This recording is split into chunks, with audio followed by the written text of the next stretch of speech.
just odds and ends. I was kind of an add-on as a pastor locally, with a little bit of experience. And I think the central thing, I think Gary alluded to it in Mark 2, that you have to have a heart for doing this.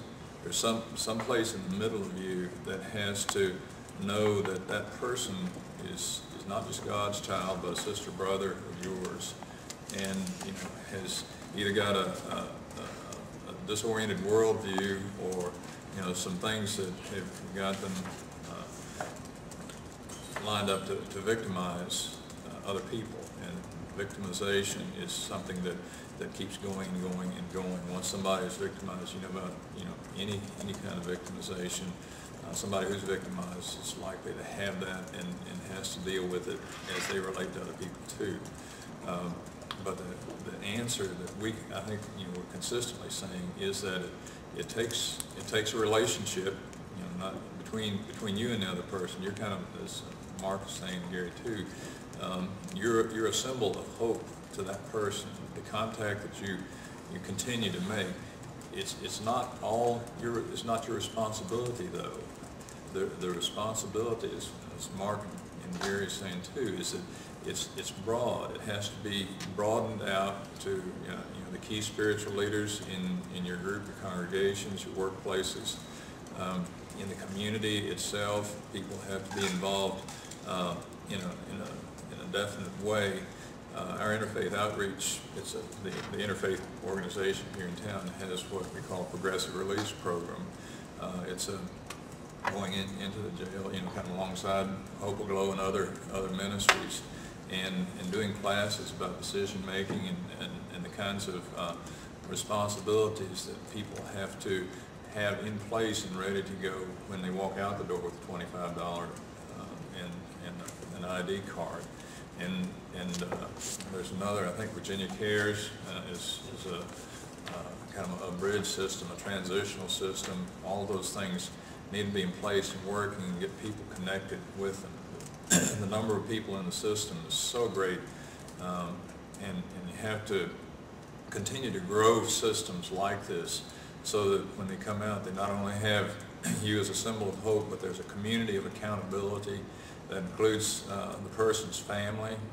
One of the things that Interfaith Outreach, the Progressive Release Program does is they record, they tape recorders in the person who's incarcerated, record books for their children. They read a children's book onto the tape recorder so that the children can have that tape to continue to hear their parent, guardian's voice in a caring relationship, so that there's that connectedness. And what that's doing is continuing to build the accountability between the person who's in and their family, their community, so that it's a tenuous situation when somebody has done what they've done and jeopardized. The first level is the violence they might have done to the family directly. The other is the way that they've jeopardized the family's livelihood by doing what they've done, taking themselves out of being a supportive adult for them. And so that forgiveness has to happen. But I'll leave, think about that. However you understand that, the reconciliation work has to be done between the person and their immediate communities, family, neighborhood, whatever, and then an understanding about their relationship to the broader society as well.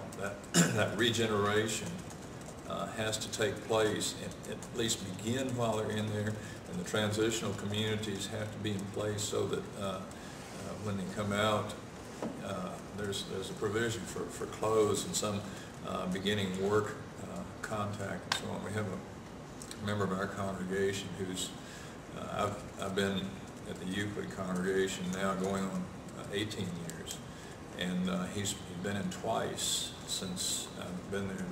The second time was with a gun, and his parole it was a parole violation issue, and he just got down. Things were going the wrong way, and friend of his, he knew where they had a gun stored in the closet, and he went and got the gun. He was going to do away with himself. The friend was trying to convince him about that, and ended up calling the police, and I had to go over, and they called me too, and I got over there before the police did, and spent some time talking with him, and ended up walking him out, you know, leaving the gun in the house, but walking him out to the police and giving himself up. And he did another 2.5 years on that as a part of his parole violation. But you know, the framework that people operate in when they've been in these experiences is not a solid framework. It's built on the victim issues in their lives, and you know, if they've been victimized early on and by systems, there's nothing that they feel like they can trust. Right. And you know, it's up to them, and it's a survival thing for them. And you know, people who are running scams, cons, you know, you got you know, people who do hard crimes, and you got people who, all the way down to folks who come around to your congregation, another congregation, another congregation. They've got a circuit that they make, you know, for help every time something gets in a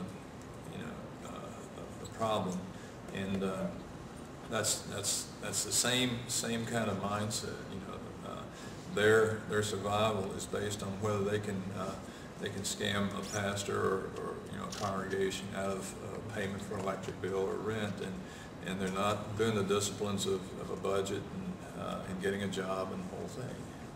So it takes you as a symbol of hope.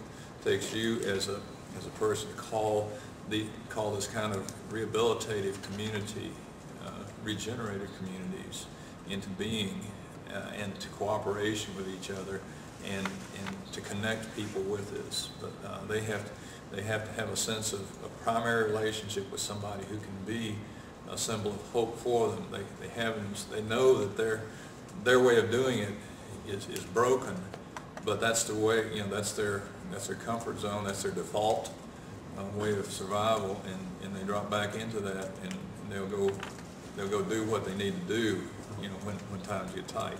And that's why I think the AA and the NA systems, you know, are so good. They've got somebody, if they can feel it coming on, they've got somebody they can call. You know, they call, you know, talk me out of it, come get me, you know, let's get a cup of coffee or something. The whole thing is tied into a relationship with individuals and with a regenerative community. And you have to have a heart for that. You have to have a heart for the people, and know that you can't do it by yourself. That you know, that person's success and the success of your ministry requires that you get these communities cooperating together and connect the people into those communities, from the inside, transition, and then out on a continuing basis. Let me just add what you're saying is, you know, everybody needs somebody. We've all read the story of Joseph in the Old Testament. If Joseph hadn't had Pharaoh, you think he could have done what he did? No. How about Nehemiah, if he hadn't had the king's help?